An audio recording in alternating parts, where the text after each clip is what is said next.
come with me to the green pastures, and we shall lie on our backs, and look up at the blue sky.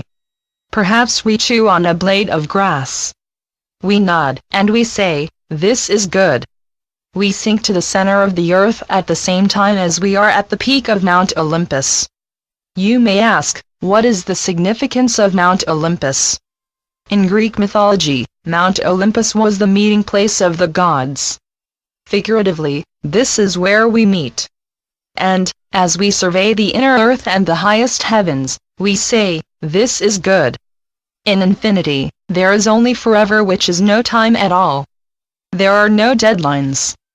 There is no having to get something done, and then the next thing in a long line, to get to in time, and roll off the press. There are no mad rushes where I abide. Produce, says the world, yet unaware that hustle and bustle are not necessary, and that intent and vision are the precursors to activity.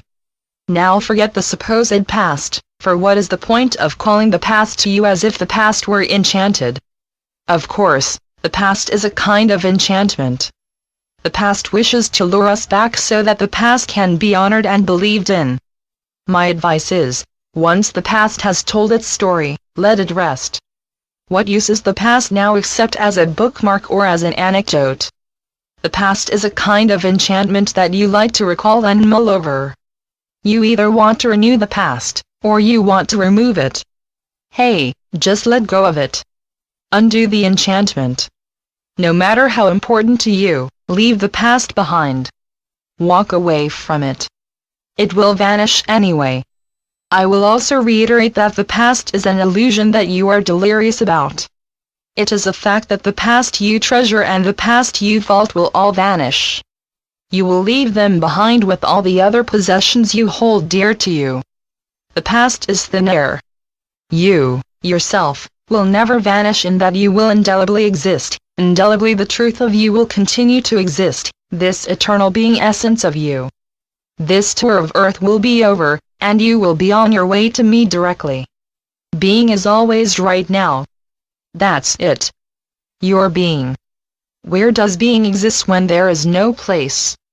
There is all the believed in space in the world, yet only being is. Your being.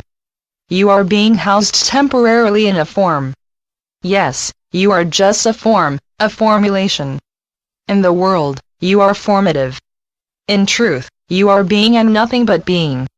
You are not a blank, for being is all. Being cannot be placed, and it cannot be touched. Being is beyond the senses, every single one of them. Your being, and I am being. Beingness in the world cannot be beheld the way a blade of grass may be beheld. All we can really do is be, and to be is not to do. Only human beings run around in a mad dash trying to accomplish something that the world echoes in its corridors. The world says that doing is everything, yet doing is the least of all, just something that fills up fictitious time.